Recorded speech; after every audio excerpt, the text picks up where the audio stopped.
আজকে আয়ান ডাক্তারবাবু সেজেছে। দেখি তোমার বক্সটা। ও, এটা হচ্ছে ডাক্তারের বক্স।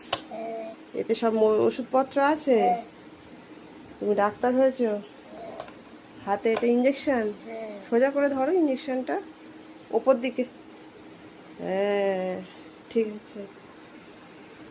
বাহ, সুন্দর লাগছে তোমার বাবুকে। তো দেখি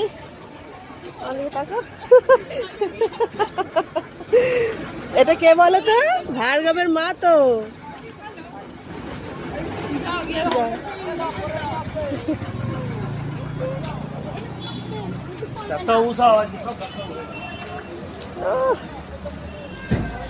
দেখি আমার দিকে একটু তাকা।